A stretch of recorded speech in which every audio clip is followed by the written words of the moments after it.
Samedi 19 novembre, bonjour. On commence comme à chaque fois avec un petit merci à tous ceux qui mettent un pouce en l'air, voire un commentaire. Allez, ZTE nous dévoile discrètement son nouveau ZTE Axon 40 Ultra Aerospace Edition. Bon, l'ambassadeur, c'est quand même le prochain astronaute chinois. D'ailleurs, on dit pas astronaute, on dit taïkonaute. Bon, on sait pas grand chose sur le téléphone, si ce n'est qu'il devrait reprendre le ZTE Axon 40 Ultra avec une édition un peu spéciale et un design taïkonaute. Un écran 6,81 pouces, une caméra sous écran 16 millions de pixels, 3 caméras à l'arrière dont une Sony 64 millions de pixels, 64 plus 64, bon ça fait 364. Un processeur 8 Gen 1, jusqu'à 18 Go de RAM et 1 Tera de stockage, une batterie 5000 et 80 watts. Bon, c'est pas ce qu'il aura en plus, mais ça sera certainement juste une édition limitée pour les fans. Lenovo dévoile enfin sa nouvelle tablette avec un Dimensity 9000, ce qui en fait juste la tablette Android la plus puissante. Oui, car les tablettes reviennent à la mode, surtout après le Covid. Donc au lieu d'opter pour le Snapdragon 870, la marque pourrait opter pour le Dimensity 9000. Et il faudra quand même bien avouer que c'est quand même un petit peu le top en ce moment sous Android. Bon, la tablette devrait faire entre 11 et 12 pouces avec 8 Go de RAM et tournera sous Android 13. Bon, on cherche encore Scala extrême, mais bon,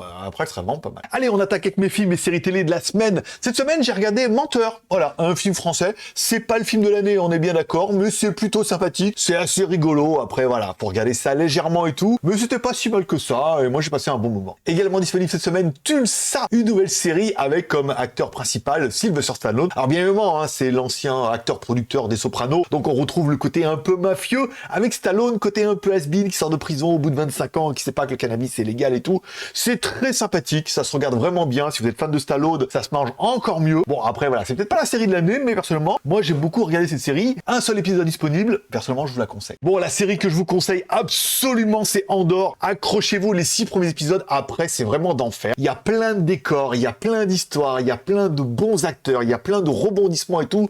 Cette série, elle est vraiment géniale, et je pense que après, The Mandalorian, bien évidemment, c'est une de mes séries préférées, surtout après les dopes qu'on s'est tapé juste avant en mode Jedi. Bon, j'ai complètement abandonné The Peripheral sur Amazon. S'il y en a qui ont persévéré, dites-moi si je loupe quelque chose, mais moi personnellement, c'est non. Allez, putain, il me reste une demi-heure du dernier épisode de Gang of London. Cette série, elle est démentielle. Chaque fin d'épisode me laisse sur le cul. La fin, c'est complètement rocambolette. Il me reste une demi-heure, mais j'ai tellement de choses à regarder que... Allez, je me la garde pour ce week-end. Et enfin, la série choc de cette semaine, c'est bien évidemment 1899 sur Netflix. Si vous avez kiffé, voire surkiffé toutes les saisons de la série Dark, une série allemande du voyage dans le temps, tout ça, où c'était un peu prise de tête, mais c'était vraiment génial. Et ben, ils remettent le couvert avec la série 1899. Forcément, dès le premier épisode, il y a du triangle des Bermudes, tout ça.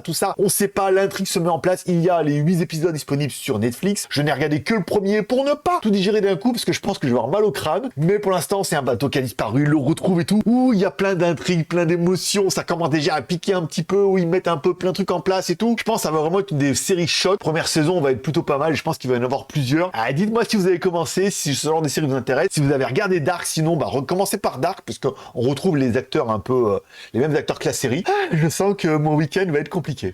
Et voilà, c'est tout pour aujourd'hui. N'oublie pas de mettre un petit pouce en l'air et un petit commentaire si t'as aimé ce format. Encore une fois, sur JVideo et sur JT Geek, le blog, tous les jours. Moi, je vous souhaite un bon week-end et on se donne rendez-vous demain pour le reste des news.